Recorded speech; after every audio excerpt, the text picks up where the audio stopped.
Besorot Tovot Rabotai, très bonne journée, des bonnes nouvelles. On est aujourd'hui lequel numéro? Le 9e jour du mois de Nissan. Et c'est qui la tribu du jour? Binyamin.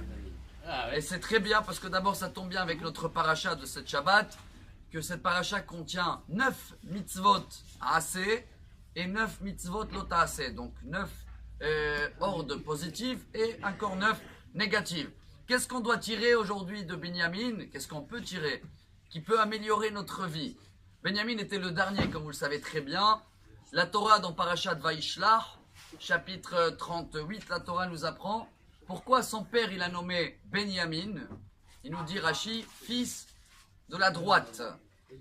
Et de là, on doit prendre pour nous un message qui est extraordinaire, qui se répète souvent. Chaque fois qu'on est dans des moments dans notre vie où on a deux choix, ça peut être même dans la voiture. On ne sait pas si on doit prendre à droite ou à gauche. Mais ça peut être dans toutes les dimensions.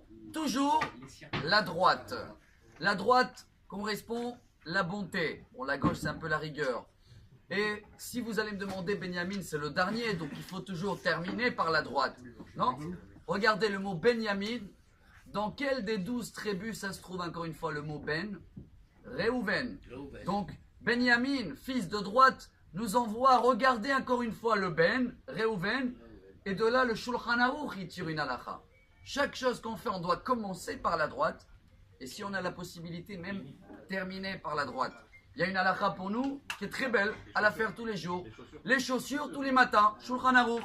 Tu te lèves, bien sûr, premier pied que tu mets dans le sol, à droite, et après tu vas mettre les chaussures. Donc tu commences par la chaussure droite, tu continues par la gauche, tu attaches la gauche, et tu termines par attacher la droite. Voilà un exemple qu'on doit prendre pour nous. Qu'est-ce qu'il a de choses uniques, Binyamin? C'est un des seuls 4 personnes au monde qui est décédé sans faute. C'est une Gemara traité Shabbat, page tunisienne, page 55. Là-bas, la Gemara nous dit qu'il y a 4 personnes. C'est qui? Binyamin le premier, jamais fauté. 2, Amram le père de Moshe. 3, Ishaï, le père de David. 4, Kilhav, le fils de David. Et on termine avec les 10 enfants qu'il a eu Binyamin. C'est le seul qui a eu 10 enfants. Qu'ils ont été nommés, si je me rappelle bien des noms, Bela, Becher, Ashbel, Gera, Naaman, Echi, Varosh, Moufim, Choupim, Ard.